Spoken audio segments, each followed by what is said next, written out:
So hi guys, welcome back to our YouTube channel. And for this video, meron ako So for this video guys, so naalala ko lang bigla. So baka tulad ko din kayo, baguhan na nagkaroon ng sasakyan. So i-share ko po sa inyo kung magkano po yung aking binayaran sa renew ng sasakyan po sa LTO po. So ayan. So ako kasi noon pa naitanong ako kung magkano ba yung magagastos ko. So by the way guys, ang aking sasakyan is the Vios po ito mga mega, sedan po ito. So magkano nga ba yung aking ginastos mga mega? So mura lang naman.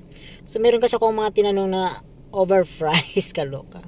So mas better pala talaga na sarili mo yung inaano mo. So by the way guys, ito na guys, i-share ko na sa inyo. Ito yung nilista ko siya noon. So ngayon ko lang siya naalala. Matagal na ako nag-renew ng restro nitong aking sasakyan. So by the way, nung April pa, May na ngayon. So habang kasi ako nag-aantay sa ate ko, kasi nandito kami ngayon sa SM Naga City.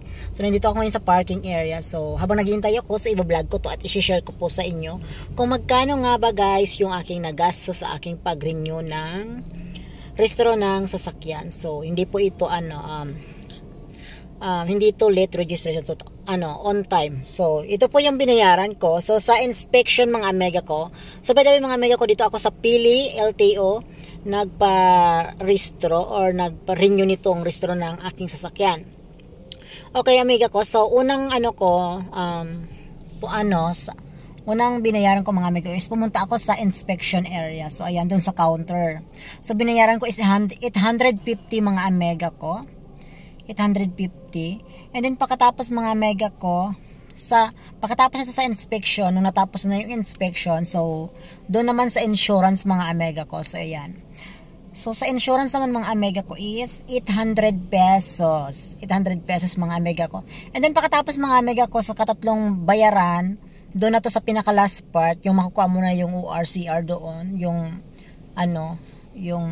sa mo, naregistrado ka na is 1,810. So, kwentahin natin kung magkano. Yan lang tatlo yung binayaran ko mga mega ko nung nag-renew ako.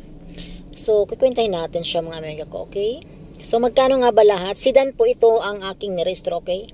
Una 850 sa inspection plus 800 sa insurance.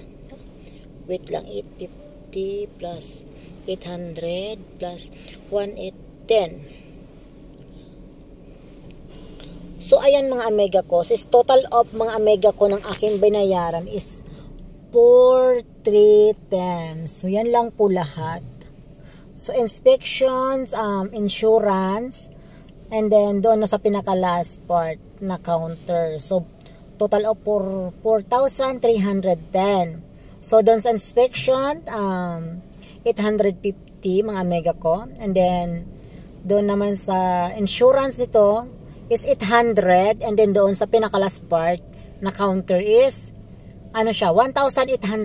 So tatlong lang yung dinaanan ko. So napakabilis kasi dito sa Pili LTO branch nila. Ang bilis nilang mag-restro. So para ka lang nag-drive-thru ng McDo, kaloka. Ganun sila kabilis.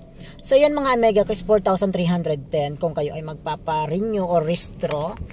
Nyo, pero di ko alam yung may mga ito kasi mga mega is on time kong pinarestro, okay? So wala po itong penalty, okay? So murang-mura lang mga mega ko. So ayan.